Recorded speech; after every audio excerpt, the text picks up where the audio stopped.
I crossed the physical border between the United States and Canada twice in the last week as part of a 1,300-mile long road trip. It's my first legal drive since getting my license, and so I did it in a different country, in a different continent, and let me tell you, I've learned some weird things about driving in the United States of America that I figured I would share and that I needed to talk about in today's video as we discuss my road trip from Vancouver to Vancouver. That's right, there are two cities called Vancouver. One is here in British Columbia, the one you're most familiar with. It's in the background. It is a city that is one of the largest in North America. It's great, it's wonderful. But then there is a second Vancouver in Washington. This is where George Vancouver initially landed. They're both named after the same guy, but because of poor negotiating skills by the British, now they are part of separate countries, and you have to cross a physical border to get between them. This is something I figured would be a fun little side trip as part of my Canada adventure, and so I rented a car and went to the US border. But before we can talk about the weird US to Canada border experience, and let me tell you, like, every stereotype you can think about how weird it might be kind of happened to me. But first of all, I had to rent a car, and I wanted to talk about the car rental process here in Canada because it was so cheap compared to what it costs in the UK. I've looked up, so I'm a 26-year-old, I have zero driving experience. My license was issued 3 months ago, but I haven't had it for those 3 months because it took that long to get to me. So I have zero driving experience. I'm 26 years old, so I'm still young by the UK, like at least by car rental companies in the UK. I went to go and rent the vehicle, and I was like, okay, let's see what this is like. And to rent a car for 9 days, a week and 2 days, it was 250 Canadian dollars, which is really, really cheap as far as I'm concerned, because this is what it costs in other currencies. Because if you look at it in the UK, and the same exact company, Enterprise, if you look on somewhere in London, it will cost you £260 to rent a car for a week, and that's a smaller car, and so whatever. It was a very different thing. I went in there, I was expecting a whole rigmarole where they upsell me, but instead, no, they wanted my license, my credit card, they took the money, and they're like, yeah, here are the keys to a Volkswagen Jetta. Never driven a car that big before. I learned to drive in a Fiesta, and it's been a while since then, but I figured, let's do this, let's drive in a different country with different traffic laws on a different side of the road, down to the US border. And so I did precisely that. I made a few mistakes here and there. I think the biggest and most confusing of them is over here, in North America as a whole, roundabouts aren't as common. Intersections are the way that you get multiple streets to cross each other, and when they're really wide intersections, because I've dealt with 1 or 2 lane intersections, but if you're at a 5-lane intersection, the right lane usually fades away. So I was on the second lane to the right. I figured, okay, this will be easy, I'll just go straight forwards, also into the second lane to the right. But actually, because the right lane fades off, you become the rightmost lane, and whatever. I had some issues, I got honked at a few times. I had my confidence hit because I couldn't find the rear wipers. Apparently, in Canada, you don't need rear wipers for a car. Who needs to see out the back window? I guess I'm starting to see why it's cheaper to rent a car here. But basically, yeah, I drove the car down to the US border. It was about a 45-minute drive. I may have taken 2 hours because I kept stopping at drive-thrus. Get this right, I'm mind blown. As someone who doesn't drive, you can just go to a place, you can yell an order at them, and they put the food in your car. Like, what the heck's going on with that? But anyway, I stopped at a Tim Hortons and an A&W, and maybe some other places too. And then I headed down to the US border, which was something I was terrified of because during COVID, restrictions on borders are different, but the land border to the US is different to the air border. So the US and Canada have always had a slightly different relationship with regards to crossing physically versus crossing by air. And I want to tell you about during normal times, it's less restrictive. It is but normally you could cross with just your birth certificate until very, very recently. Now you don't even need a passport still, you just need a Nexus card or something like that.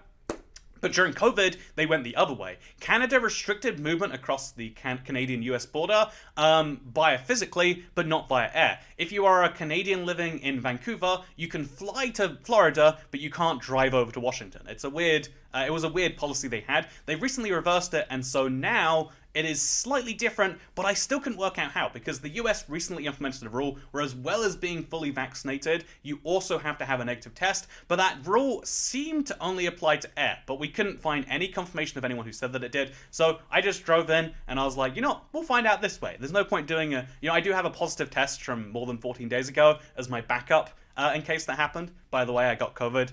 Or had COVID at some point. I don't even know. I didn't have any symptoms or anything, but I have a positive test. I'm like gonna see how this works, and so I drive up. I'm very nervous about all of this. The only thing I just before we get there, I'm like, oh yeah, it says all I need to do is attest to my vaccination status and also have the correct other immigration documents. So I go in. As you're driving down the highway between the Canada and the United States, the border crossing I went to was in Blaine. It's a massive highway that just slowly filters into a border checkpoint. It's the weirdest thing. I'll show you on Street View, I guess. Like, you're going down a highway at 110 kilometers an hour, and then suddenly it shifts down to 30, and suddenly you just appear into a border checkpoint. And so because during current times most people aren't crossing that, I get straight into a person, and I put up my mask because I'm like, okay, this is technically a close interaction, don't know how they're going to see this, and the guy just immediately goes, don't worry, you can take that off right now, you don't need to wear that here. And it's like such a funny stereotype. Like, I've heard of businesses that prefer you not wearing masks in America, but like the border is the one that you don't expect that to be a thing. Whatever, it's not my concern. I'm not like, this is to protect him, not me. I don't mind if he doesn't want it. So okay, how is it going, sir? Here is my passport, here is my vaccination status. And he's like, we don't need to see that. Like, the one thing I knew that I had to provide, a verbal attestation and proof of my vaccination, he's like, yeah, we don't need to look at that. Instead, he's just like, yep, all seems to be in order. You do have your ESTA. You have to pay $14 every 2 years to enter the United States of America if you're not from North America. Whatever, I paid my fee, I've done all my stuff. He's like, that's all good. Wonderful, we should be on our way then. But actually, just first, can you take a left here and follow my friend over to the facility? And it's like, okay, that's that. You're saying friendly notice and you're letting me in the country, but then you're telling me to go to a weird place filled with like X-rays and people searching cars. And so there's a man who's like yelling at me like, whoa, come over here, come on over here. And he's like, leave the cars in, leave the window, keep car keys in there, windows rolled down, go into the building. And I see they're searching all the other cars, and it's like, okay, this is fun, this is great. And so I go into the building and I'm wondering like, okay, what's wrong here, what's up? And they're like, oh yeah, so what's your purpose here? They ask a ton of questions, then they're like, oh yeah, so it's just you haven't paid your $6 I-94 fee. Here is something I didn't know about. I did a lot of research into this. If you cross the US-Canada border, at least the Canada-US border, I guess, via land, you also, in addition to paying your $14 entry fee to America, you have to pay a $6 road fee. It's called I-94. I assumed it was related to a highway. The I stands for immigration, apparently. And so they just wanted $6. I tapped my credit card. And they're like, yeah, you're welcome into the country. I don't even think they searched the car. They just made me go to this facility and wait half an hour. And then into the United States, there I was. And so, it was going to be very fun from here, because now I was in the United States. I had to flip the car from kilometers to miles, but I could finally drive to Vancouver, Washington. And here's the weird thing. From Vancouver to Vancouver, as soon as you cross the border, it is the same road the entire way. In fact, most of this trip was on this same highway. It's called Interstate 5. You might have heard of it. It's one of the longer roads in the world. It's the first contiguous route between Canada and Mexico that was ever built. So this I-5 is very notable for lots of reasons, but it's actually a very direct link to get me to where I want to go, which is Vancouver. And I'm driving along, I'm having some fun, but I just decide, actually, let's take a stop here in Seattle. I see a big city, we're driving past it. Why not take a little stop over here and enjoy the city? And so I book a hotel for a night, and I realize two things about driving in cities in America. One is that there are speed limits everywhere. The speed limit was always 25, but everyone was always just going 35. Like like the minimum, I should say. Like I think in reality the speed was about 35 to 40, and it's like, what do you do at that point? When the speed limit says 25 and everyone's doing 35 to 40, do you go slower than them and make yourself a hazard? Do you upset people? Do you or do you just follow the car in front of you speed? It's really hard to work out, because you know that eventually somewhere down the line that's going to cause you problems, but also you don't want to be a hazard right now, so whatever. It seems as though in Seattle specifically, everyone drives 10 to 15 above the speed limit, which is already very low. Like 10 to 15 above 70, like that makes sense. That's how highway speeds work. But like doubling the speed limit just because whatever. So I had a whole thing. And the second thing is parking on the street. For some reason, again, parking meters aren't as big of a thing in the UK. I've learned they are a thing in the UK, but they're not as big of a thing. But every American city, there's like a meter, you have to throw coins in, and then you can park your car on the street. But because it's so cheap to park your car on the street, I think it's literally 50 cents an hour or something in Seattle. Every single spot is taken, and so instead, because the hotel wanted $47 a night for valet parking, and I was like, well, that doesn't sound so good because no, we're going to talk about valet parking later in this video. I'm very upset with the premise, by the way. But yeah, they're like, okay, you can park it on the street. You should be able to find one on this street over there. So we drive like 3 streets over. I spend an hour just driving around in circles, looking around for a spot. And then I find a spot and it's good. And I've saved myself $45, but I've lost an hour. Owning a car made the whole trip a lot easier. But parking it in a city is the reason why driving in cities is not fun, I think.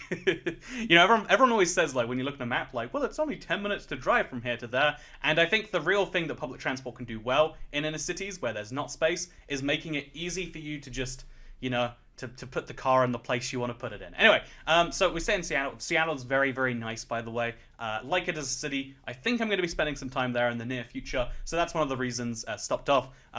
Found some lovely places I like. Found a macaron only place. They only sell macarons. They have 9 flavors off them. I don't know how they stay in business. I think rent is very expensive, and selling $2 macarons probably is not making whatever. But I find some nice places. There's also a free banana stand because Seattle is the biggest city near Amazon, and they try to play nice with the people that live there, and so they give out free bananas. So that's cool. But anyway, gotta go south some more. Drive south to Olympia, which was the capital city, but felt like a really small American town. It's especially strange because I guess I should have seen this coming, but I went to the Capitol building. It's pretty, it's big. Wow, Olympia's nice. But then also I saw some pro-life protesters, and I was like, huh.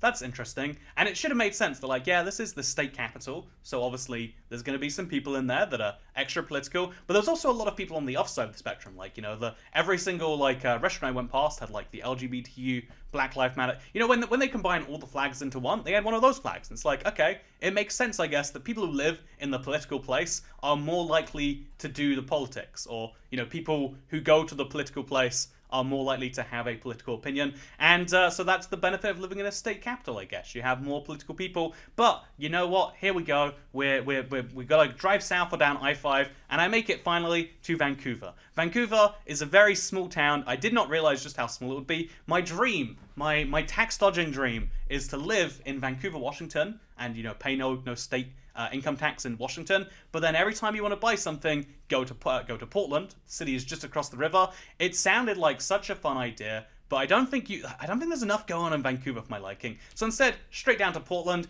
spend a couple of nights there, and my God, Portland's a very interesting city. Like their slogan is like keep Portland weird, and the number of weird things I saw, both drug/homeless related, but also just quirky things, like someone riding down a street on a bike, but they've got like a little fishbowl for their cat hanging out of their backpack. There's all the weird things in the world that you can imagine seeing, you see in Portland. It's fun. And the best thing of all, though, is that there's no sales tax. The European concept of would you like to buy this thing that costs 1 monetary unit, and then you're like, yes, I would like to buy this thing. That'll be 1.09 monetary units, sir. It's like, what do you mean? We agreed on the price as 1. And it's like, sales tax. And it's like, shouldn't you have included that in the price? No, I should not have. And that whole dispute. In Portland, it's like, you want to buy this thing? Costs $1? Give me $1. Oh, we're good. I bet they must use so much less change in the city as a result of that. Because, I don't know how physical cash ever worked. I tap my card everywhere these days, and obviously, like the majority of human beings that are alive. But, you want to pay for something that's $4? Don't worry, you don't have to pull out your coin purse to find 32 more cents. No, you hand them the money. It was great. I think that there's 5 states in America: Alaska, Portland. Is it Delaware, and I don't know the other 2. But there's 5 states in America where you just don't pay sales tax. So I enjoyed my time in Portland, and I figured, you know what, it's time to head back up to Vancouver, British Columbia, and enjoy the 12% sales tax again. But I figured, let's go on a little bit of a side adventure, as great as it is to, explore the cities, and as great as it is to just, drive on the very efficient highway that goes north to south, let's take a little bit of a detour, and so instead, I drove to Astoria in Oregon. I kind of wanted to mostly just drive on, smaller, less well-known roads to, practice and improve my driving, but in a real situation. And so yeah, I drove across from Portland to Astoria. It took a surprising number of hours in the end, and I spent a lot of the day dealing with some things in a business park near Astoria. But the thing is, at the end of the day, I realized it's dark. It's very, very scary driving these country-style roads, but at 55 miles per hour with no visibility. I think I'm just outside my comfort zone, so I stop in Astoria. I stay in a lovely motel by the sea, but I booked it and I'm about to go there, and I want to show you this on a map, because the motel was called something like the Riverside Motel, and the turn for the Riverside Motel is one turn after, or before, depending on which way you're coming, the turn for the this interesting little highway, I think it's called, and I made a wrong turning. It told me to turn right, but it said in 100 feet. I turned right immediately, and I think I've made one of the longest diversions you can make, maybe anywhere in the country or the world or whatever, because by turning right, if I'd have turned right at the right place, I would have been 20 seconds away from the building. But I turned right instead onto this highway, and the highway is actually a bridge, and it's one of the longer bridges in the western side of America, as it turns out, and so it immediately goes from saying you're 200 feet 1 minute from your destination to being like, you are 23 miles from your destination. I had to drive all the way around this highway on-ramp. I had to drive all the way across this ludicrously long bridge. Seriously, it's an engineering marvel I'm sure I could appreciate during the day, but at night I was just like, I just want to be at the hotel. I mean, I was trying to avoid night driving, and now I'm driving on a very narrow bridge, and I'm just looking to the side, and I'm realizing if I hit that, I'm going over the edge, and I can't swim as it is, even before we consider the fact that I'm in a car right now, and I don't know how cars work, and it was a stressful thing. I went on a 20-mile deal tour. It sucked. But yeah, it's one of those rare situations, because the road was so fast and the road was so narrow, couldn't U-turn, and so I spent a long time doing nothing in the end, but I crossed the bridge twice, which was nice. Anyway, I then followed the Route 99 up to Aberdeen. Western Washington's a little bit sad. The one thing I did like over there was a cranberry farm I went and visited, cranberry museum even.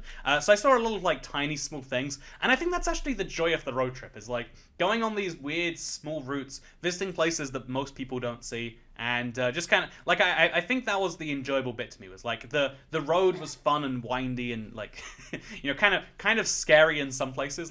It curved a lot. It was not a highway by any means, but I enjoyed it. I had a lot of fun heading up to Aberdeen, Washington, which is apparently the birthplace of Kurt Cobain. I went to his house because it said it was a point of interest on the map, and there's just a big sign saying private property, please keep off. And I was like, oh, that sucks that because he happened to be born somewhere, the family that bought the home from his family now probably gets a lot of stuff to deal with if they have to put up those signs. And so I was like, okay, I don't even like Kurt Cobain. Let's go back over to Seattle. Let's go back, and I drove 2 hours, stopped in a couple of small towns. Again, I want to say the small towns were so lively. They're just salt of the earth people over there. But it was just really sad. The weather was pretty sad. That probably contributed to it. But there were some fun things, and it's always surprising when you see a real person. Oh yeah, the person who gave me a smoothie at this certain place was actually an interesting human being. Get this, they lived in a small town and they weren't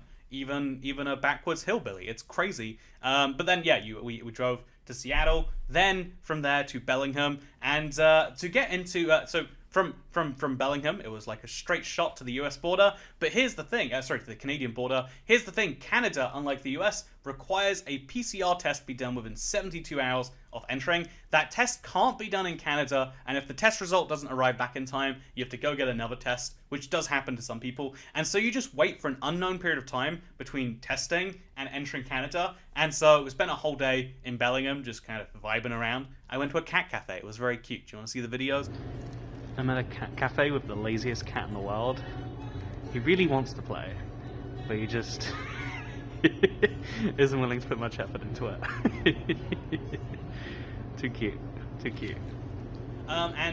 So yeah, I wait all day. It's 7 p.m. There's still no text, and it's I just want to drive near the border because I want to see if you look on a map, there's basically no roads connecting the US and Canada besides I-5, and so I figure, let's drive around, let's see what's happening there. And first of all, yeah, scary country roads at night. I think I learned a lot more about driving and kind of improved myself as a driver. But second of all, as we're 5 minutes away, the test result does come in. Not my test result. I can use a 24-hour. I could use my previous proof of a positive result to get into Canada, which is one of those slight, have to hand it to Canada. That makes a lot of sense. Rather than requiring me to pay money somewhere else for a COVID test, just say, look, I recovered from COVID I probably don't have it right now. Let me in. And so that's what I was expecting to do. Drive across to the crossing is at Linden, I think, is what it's called. It's one of these tiny border crossings, and I go there, and unlike the previous one, which was a giant multi-lane highway, this was just a rural country road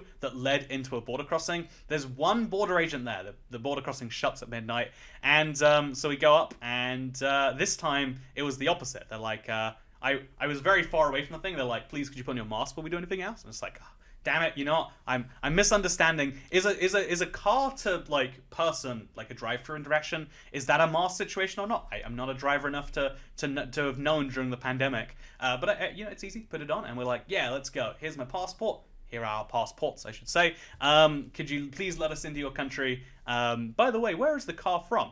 It's from here in British Columbia. Oh, that's interesting. And she asked me a lot of questions trying to trip me up. So when are you leaving Canada? And I say, in about 9 days.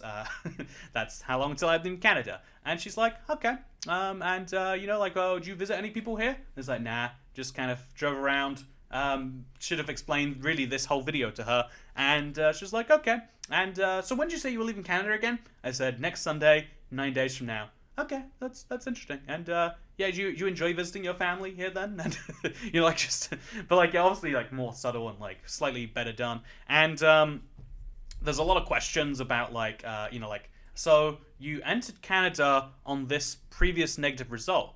And I'm like, no. I entered Canada on this previous positive result. Like, no, I got a negative test to enter Canada because there's like this period where a positive result won't stop you entering Canada, but it's not proof enough by itself. So I had to use a negative to enter Canada, even whatever. It was a whole nightmare. And I was like, no, I did a ton of tests and they all came back negative, and so I used one of those. And she's like, oh, awesome, yeah, okay. And she then reminds me that she's like, you know, just by the way, Canada is a sovereign nation with our own laws. I'd just like to remind you that. And I was like, thank you. You know, like I know I maybe I'm just a geography nerd. Maybe you have to be a weird map person who cares about the world to know that fact. But I feel like it shouldn't have been. Is anyone surprised and goes, you know, when she says that to them, like, whoa, Canada's like a separate nation? Like, do you have separate money too? Do you have different laws? Oh, this is so quirky. I'm just crossing a state border right now. Like what you know, like I'm British. I'm not from either Canada. Does she think that we don't learn about Canada in our schools? Like I'm so confused. And anyway, long story short, eventually she agrees. Like, yeah, have a nice day now. And into Canada we go. Except all the mile per hour limits switch back to kilometers. Have to, like, while I'm driving down a pitch black road, switch over from kilometers to miles, and miles to kilometers. And I've been driving in America with their mile per hour system all week, and I have no conception of kilometers. What is 90 kilometers an hour? Is that fast? I think not really, right? But maybe. And so like I have to like stare at the odometer the whole time. But I drove back Vancouver. Everything's fine. Everything's good. Give the car back. I was so worried because it was kind of filthy outside and in. I gave it a brief wipe down. Also, the mirror. There's a few things that were like giving me issues all week. But I give it to them. A guy literally hops in the seat, turns on the keys, does a quick look around, and he's like, yeah, this is all good. We'll return your security deposit right now. Just quickly hit this thing. And I'm like, yep. And it's like, wow, that was easy. Renting a car was easy. Crossing the border was easy. And overall, having a road trip was a lot of fun. I saw some protesters. I saw some great pizza by the slice. And I saw the weirdest border experience that I really don't hope to repeat. I'm lucky enough to have global entry into the United States, and that doesn't apply to land, and I don't know if I like having to speak. You know, what I'm saying here is I hope you all enjoyed this video. If you did, then, you know, third channel don't care, because I want to do a road trip somewhere else now. I think that was fun. I think I want to do the whole either coast-to-coast thing, or I want to do like a big loop. I'm not sure what yet, but if you have any ideas that I can do from Seattle, Washington, because that's where I'm going to be spending a lot of time very shortly, let me know in the comments and I'll completely ignore them. Goodbye.